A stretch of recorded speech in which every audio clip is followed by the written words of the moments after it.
progressive state legislators are trying to counter President Donald Trump by taking a page out of the conservative playbook.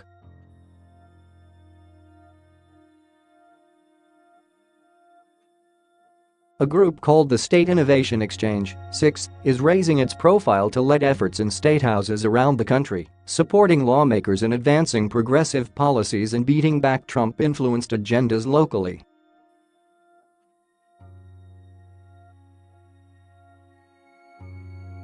Formed in late 2014 after the merger of three smaller groups, SIX fashions itself as the liberal antidote to the influential American Legislative Exchange Council, ALEC, a well-funded conservative machine for Republican state-level legislation.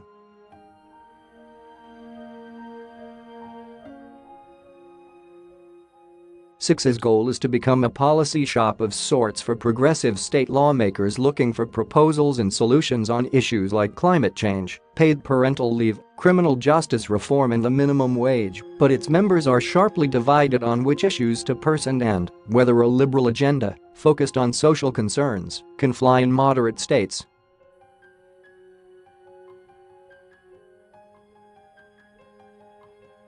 Those differences spilled into view at the group's recent annual conference. Our theory of change is focused on building power at the state level, said Nick Rathod, SIX's executive director and a former staffer in the Obama White House who worked as the president's liaison to the states.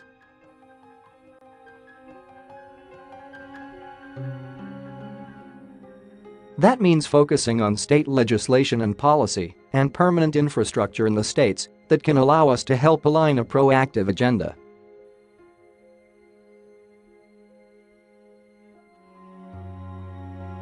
SIX is one of several groups within the core portfolio of the Democracy Alliance, a donor network that helps route funding to progressive causes.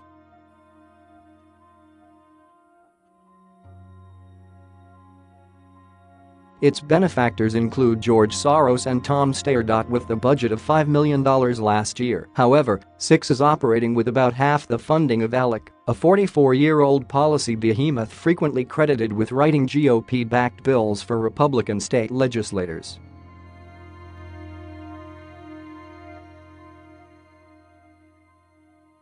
ALEC, which has received money from Koch Industries, ExxonMobil, and Pfizer, has long been cited as one of the most prominent vehicles for big industry to get involved with writing state Republican-sponsored legislation.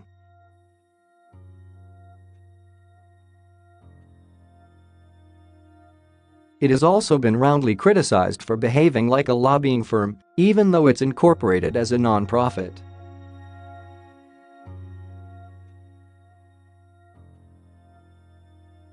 In recent years, ALEC has attracted further controversy as it's grown increasingly involved in engineering non-business-related GOP-supported bills, like Florida's so-called Stand Your Ground law.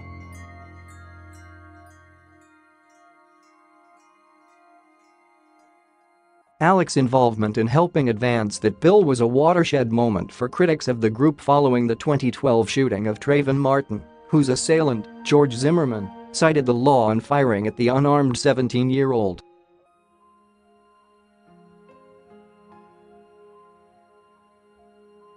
SIX's most prominent obstacle in counteracting ALEC's influence, however, may not be the conservative group's power, the Trump presidency or historic Democratic deficits in state houses.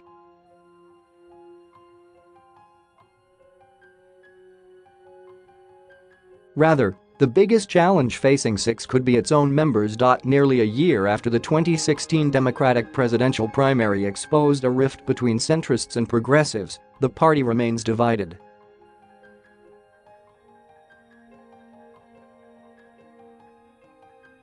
And SIX continues to push policies that many of its members in the heartland and in the South say are untenable in their states.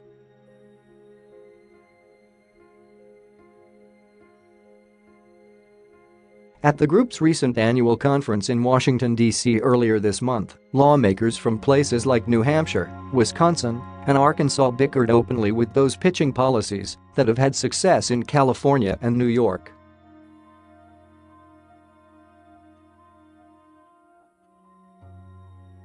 Tensions also emerged between state representatives from rural districts and urban areas, as well as between legislators wanting to talk mostly about social and environmental issues and others focused primarily on economic concerns.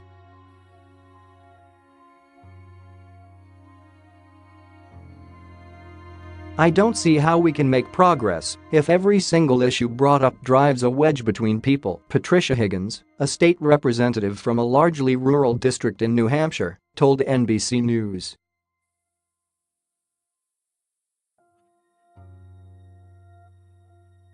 "Sometimes it feels like we are still just talking to ourselves," added Higgins, who drew attention at the conference after she indicated during a question-and-answer session that certain progressive policy goals might not be popular in her district.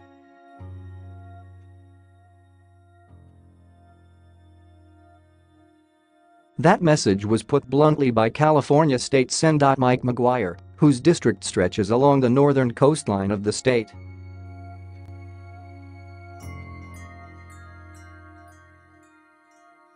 "If we do not become America's party and not the perceived party of coastal elites in urban centers, we will continue to lose," McGuire said.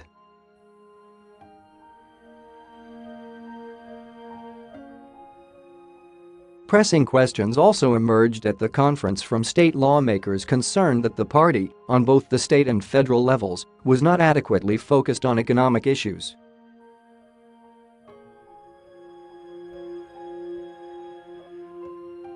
"There could have, and probably should have, been a much larger emphasis on job creation," said New Mexico Rep.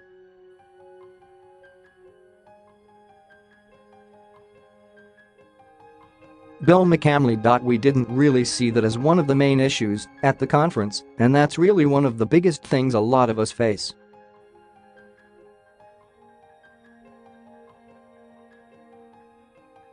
He added, "There was a large focus on racial inequality and early childhood education, and, yes, definitely, these are critical, and especially now."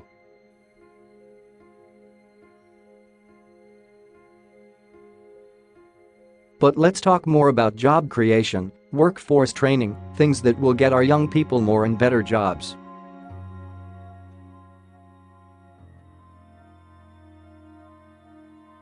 Rathod, Six's chief, admitted the divide is real when it comes to his group and the Democratic Party at large.